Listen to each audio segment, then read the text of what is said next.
all think of the Hall of Fame as the greatest honor imaginable. But you did not embrace this initially. How do you feel about it now? Well, it's not that I didn't embrace it as an opportunity, as an accomplishment, as a privilege. I just didn't think I was ready for it now. I think that, for me, it's like, I don't mean it in a bad way, like you're going out in the pasture and you're just going to graze until you basically die, And for me, and I'm not saying that for every person, because I think a lot of people look at it in a much more prestigious, eyesight. Me, I still look at it like that. It's just that not right now. I feel like I still got so much to do. I love the game. I'm always going to love the game. I'm always going to feel like, or keep people off guard by not knowing, I can still play the game if I choose to play the game, and I can run with the young horses. Don't put me out grazing yet, but it's still my choice, So it seems like it sounded so finite to the end of something, and I wasn't ready for that, I'm still not ready for that. I was going to say, even though you've had time to think about this now, clearly it's symbolic in a way that you would just rather not have. Not now. And it's a tremendous accomplishment, don't get me wrong. I don't want to diminish that for anybody else, but for me it signifies something so finite and the end of something. And basketball is my love, always have been, and I can't ever envision an ending of something like that, that passion that I have for the game until I'm dead and gone. Until that's when it's, well, I could wait. I'm not in a rush. When you watch games now, particularly in person, are you still envisioning yourself on the court and what you would do in those situations? I think everybody does. I think, and I'm no different. My competitive nature, when I do watch a game, I try not to watch as much because I'm so critical, of how the game's being played, how the kids are playing the game, how I would play it totally different, that's just my competitive nature about watching a game that I truly love, and I've taken a great pride in trying to enhance while I play the game. Not that the kids are not enhancing the game. I think they're overlooking a lot of the things that in old age or in maturity I can see a lot more. I'm pretty sure Magic's that way. I think Larry's that way. I think all the guys who are experienced enough to play the game get to a level where they feel like they have perfected the skill level that they can see a lot of flaws in the way the game's happening right now. The mind is still there, but then the body goes. The body is probably the biggest thing that allows us to, or makes us to walk away from the game because we can't respond physically. Mentally, I still think I'm just as sharp as when I played the game, but probably even more sharper. So, it's a big distinct difference, I think that when I guess I was talking to Charles Oakley yesterday, I said, it's amazing about, that wall continues to get taller physically, but mentally you always figure a way around the wall or through the wall or over the wall. You mentioned Magic, and I want to mention a couple of your peers, because Magic and probably Charles, most notably Charles Barkley, they have found sort of the second career that fulfills them nearly as much, not as much, but nearly as much as their playing days. Do you worry about finding or not finding that second thing that consumes your passions like those guys have? Nothing's going to equal basketball. And if they say what they do now equals what they did playing the game of basketball, then, I beg to differ about those two individuals and their competitive nature. For me, I feel like I'm the most fierce competitor there is. I don't think I'm ever going to find something to equal the game of basketball for me. Golf comes close, but even then, it's not a mastery for me in that game, as basketball was. So, am I worried? No, because I come to understand that I'm never going to find something that, drives me as much as basketball did, and makes me that much more competitive when basketball was a part of my life. As unlikely as it seems, is there anything that you wanted to accomplish on the court in your career that you didn't accomplish? No. I can't think that, in terms of accolades or in terms of my level of the game of basketball, I felt like I enhanced it to the maximum when I retired in 1998. And you know, I won every accolade, individually, team-oriented, things of that nature. So I mean, when you look at that, no, I don't think there's anything out there that I feel like, okay, I left that on the table. The biggest thing about it for me was duplication, being that staying on that highest of level of excellence, you know, showing that, you know, it's not easy to get here, or once you get here, it's harder to stay, and the challenge of staying and playing at that same level was the beauty that I saw, and I feel like if I can ever think about, you know, what I miss about the game was being that consistent each and every day. That, you know, every time a naysayer say he can't do this, well, I think I can prove you wrong. Yeah, I think I can do that. Did you need to retire in 1993 to achieve that, or when you look back, do you ever regret retiring that first time in 1993? I never regret it. I think at that time in my life, I needed that break because I lost the desire for what the game represented. You know, it was very commercialized for me, you know, in 1993, where, you know, it was great. You know, I was on every Wheaties box and, you know, Gatorade bottles and things of that nature, but, you know, my passion for the game was kind of lost. Was burnout a fair Burnout or lost. You know, I would say I was lost, not burnout, because I still had a strong passion for the game. I watched it with a strong passion.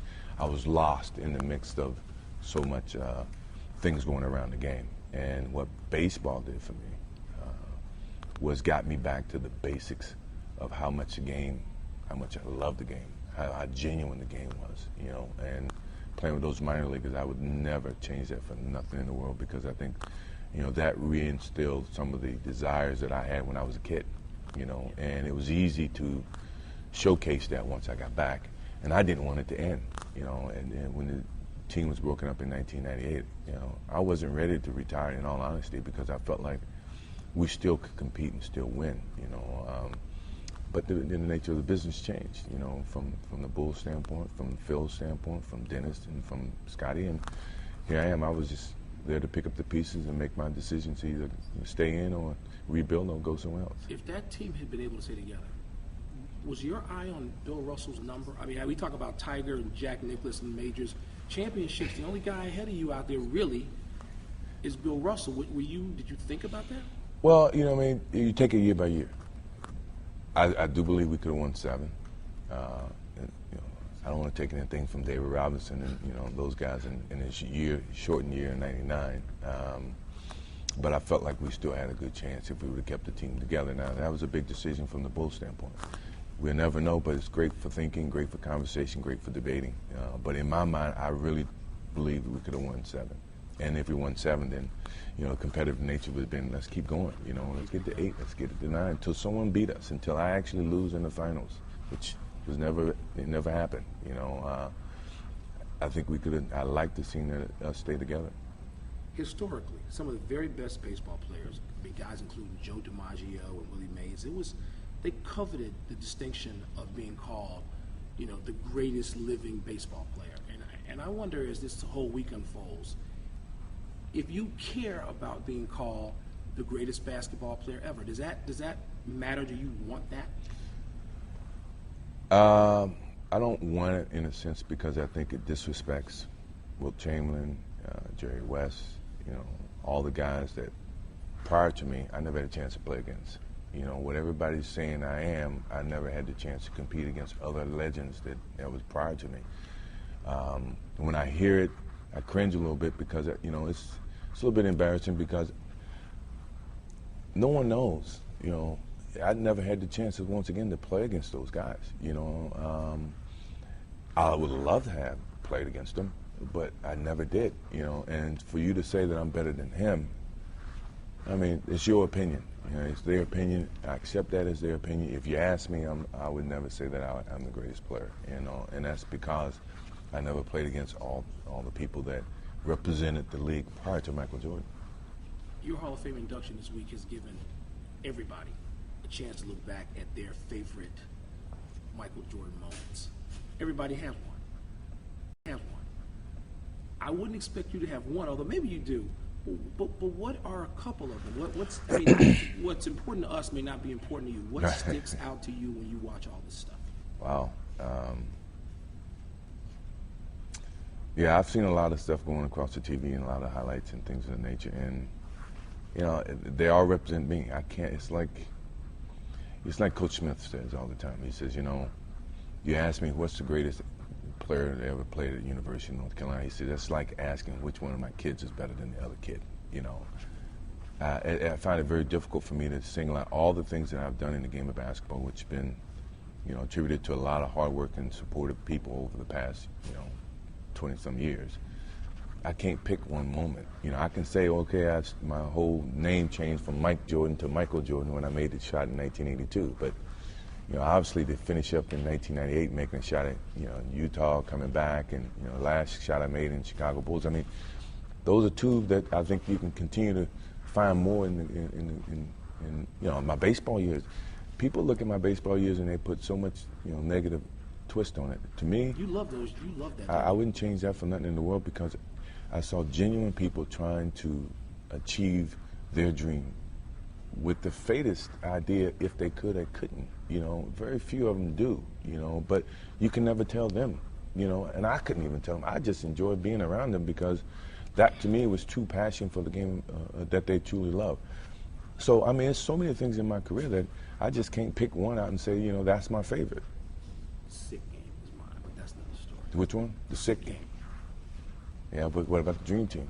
You know, all of us playing together and, you know, practices and blah, blah, blah. Barcelona game, I mean, the Monte Carlo game, which I got to see a little bit of.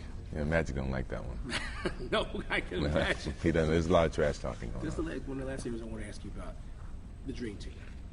When talk about commercialism, I mean, at first, I mean, it was driving it, and you didn't really want to be a part of that. But then when you got with those guys, you were into it instantly. How did it change, and how important is the dream team to your life? Well, anytime you represent your country, you know, that's a privilege. You know, because of all the business, all the corporate things surrounding it, you know, the dream team, first time professionals played in the Olympics, blah, blah, blah, it added a little different flavor to it, you know. My best Olympics experience was 1984, without a doubt. I don't want to compare the two, because I stayed in the village. I got the chance to meet other athletes. We understood and we got to accept the Olympic experience. You know, in 1992, the dream team was somewhat an overshadowing activity, because one, we didn't stay in the village. We had security guards everywhere we went. You know, it was totally different than the first experience. But yet, you know, my reason for being a part of it wasn't because of the commercialized aspect of it. Was I never had the chance to see how these other all-stars prepare themselves for a game or practice or compete against them each and every day. What was their desire? What was their hunger? What drove them to eat? What drove them to play? So me, it was being a part of them and seeing them socially, but then taking that on the basketball court and competing, and at the same time representing your country. I mean, that to me was why I played in the 1992 Dream Team, just so that I can understand what Magic Bird was like. Magic Johnson, Larry Bird. If Charles Barkley did like to practice, he didn't like to practice. You know, Drexler, at the time we were being compared, you know, I wanted to see how we compete against each other in a practice setting. Karl Malone, John Stockton, David Robinson. You know, you threw in Kristen Layton or Dookie. You know, we were able to live with that one. But other than that, man, it was a great experience, and I wouldn't change it, because I saw a lot of things about my guys I compete against. You know, and it added to my respect to a lot of them, and obviously I understood, you know, what made them tick. And I think they got an understanding about me too, you know, what made me tick. And, you know, we appreciate each other's respect. Is that game in Monte Carlo, was that as competitive as anything you've ever done? Best game I ever played in. Best game I ever played in the sense that no coaching, you know, yeah, there were referees, but not really, you know, and you had 10 Hall of Famers playing against each other. I mean, how many times are you going to get that to happen in the game of basketball? I mean, when I say 10 Hall of Famers, first ballot Hall of Famers. You know, it's not even a question. It's not even a second, third, or fourth. They first ballot. And the way we competed And our desire and the sweat and the trash talking and all the beautiful things about the game of basketball was illustrated in that one particular game. That if you culminate everybody in the Hall of Fame and every game they played in, and you envision a game being played, that's how the game is going to be played. Last thing I want to ask you. I'm going to ask you real quickly. All right. You upset a lot of Tar Heels with your choice of Hall of Fame presenter. We've talked many times. I know how much you looked up to David Thompson, but tell people why. Tell Tar Heel Nation why David Thompson. Well, it's just simple, you know. No, I couldn't pick one Tar Heel over the other Tar Heel. You know, once again, go back to Coach Smith saying which one you want to pick over, blah blah blah. And I'm pretty sure everybody would have loved to have done it if I would have asked them. But what made it so easy was David Thompson. I grew up watching. You know, when I was 11 years old, when he was playing for North Carolina State. You know, I idolized him. I patterned parts of my game behind him. You know, he lives in Charlotte, where I work now. He's from North Carolina, Shelby, North Carolina. So there was a bunch of connections there. I mean, my kids didn't even know who he was. I had to tell them, back in 1974 in college, you couldn't dunk a basketball, and the term alley-oop came from this guy, and now they can identify who this. Because I think he deserves that type of recognition, that someone of my magnitude appreciates him, appreciate what he represented to the game. And he impacted my life. And if I've impacted his life by electing him and selecting him, great. I mean, we've done each other a favor here. And for the public who don't really know David Thompson, go back and read. And all the basketball enthusiasts, they know who David Thompson is. And you're talking about someone who's gone through some negative times and bounced back. To me, that is the most gratification that I've ever gotten from David Thompson, is that he made mistakes and he's bounced back and become a better person because of those mistakes. And we all have made mistakes. And to me, he represents, that person that, constantly looks at the positive side of everything, And I was very, very privileged that he accepted, my offer to induct me into the Hall of Fame. And I'm looking forward to seeing how much he smiled. I know I saw him last night. I said, you don't think you belong? I said, yeah, you do. You belong here. And I'm very proud that you accepted my invitation. Michael, congratulations. Appreciate it. Thank you. All right, my friend.